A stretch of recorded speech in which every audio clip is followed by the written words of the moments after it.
Hey friends, hope you're having a great day today. 3 pitfalls I see buyers fall into all the time. 1, they use a mortgage company that was not vetted by their realtor. 2, they hire the wrong realtor. And 3, they do not conduct all of the due diligence that they should during the option period or their due diligence period.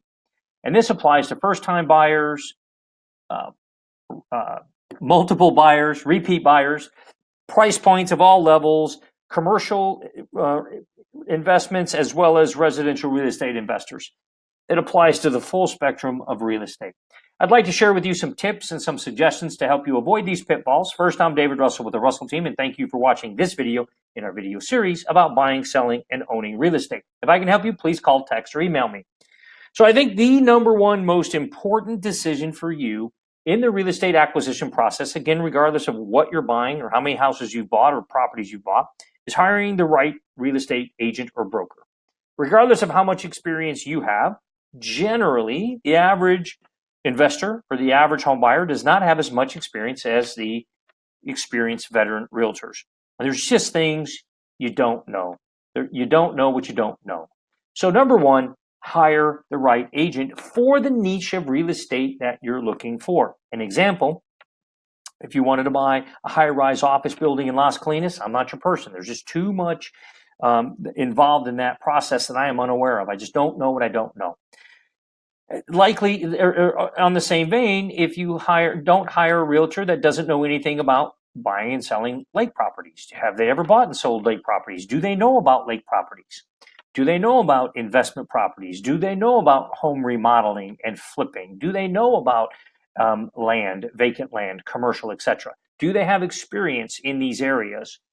And do they have the bandwidth to learn or enhance it if they need to? So hire the right agent that has experience in the area that you're looking for. An example would be if you're looking at a realtor that you know or a friend of a family member, or maybe it's a relative, and all they have sold is high-rise condos in downtown Dallas, buying 10 acres out in Azle, Texas might not be the best decision.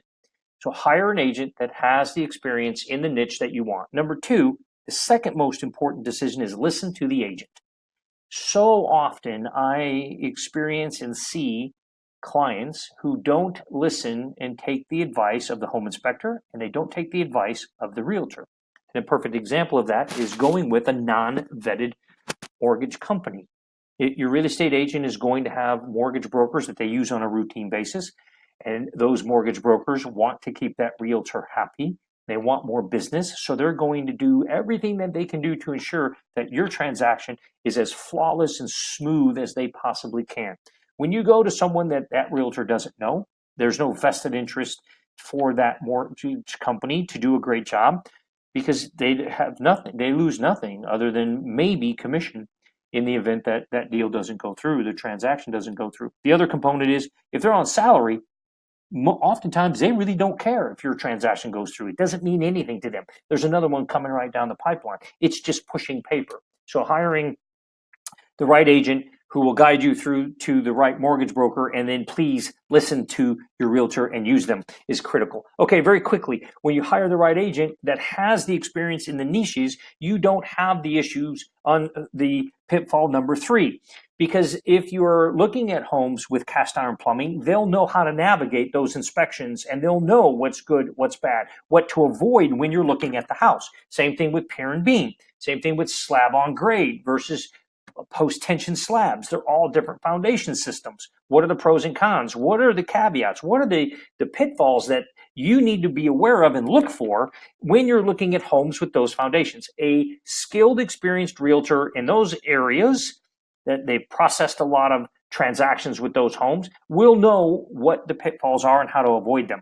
Same thing if you're looking at homes with septic tanks or with septic tanks is a good one. What's a sewage pump? Do you need one? What happens if you don't have one that's working properly? So septic tanks, wells, cast iron plumbing, clay plumbing, pier and beam, aluminum wiring, pigtailed wiring, lead-based paint, asbestos. There are many, many, many nuances. High-rise condos with HOAs, lots and lots of issues that come up in the real estate world. Vet your agent, confirm that they have the proper experience for the niche that you're in, And one last thing is, this doesn't mean don't hire a new agent. This doesn't mean don't hire a relative or a friend of the family that you want to help. Great, hire them. My one suggestion to you is, one, understand that there is a significant amount of emotional and financial risk by hiring an inexperienced agent. And two, just as important, is who is going to help guide them through this process. Do they have a mentor? Do they have someone shadowing them? Do they have a trainer or a supervisor that is going to help guide them through the home selection process, the contract completion process, the negotiation and pricing strategies, the repairs?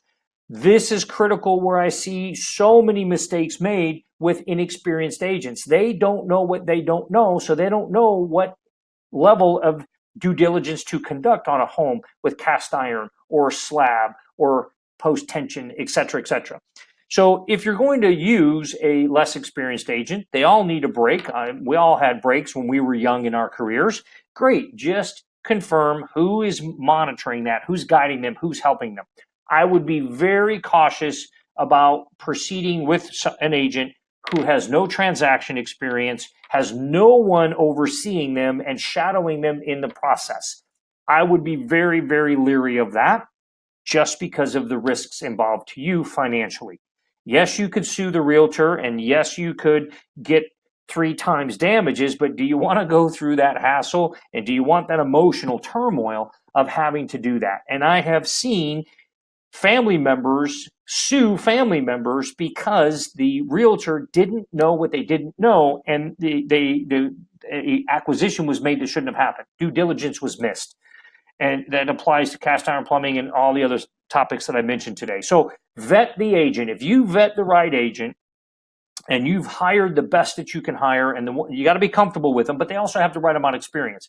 All these other pitfalls should go away. They should be avoided, or at least navigated as the agent has done it before. If there's anything I can do to help you, please call, text, or email me. That's what I'm here for. Have a great day.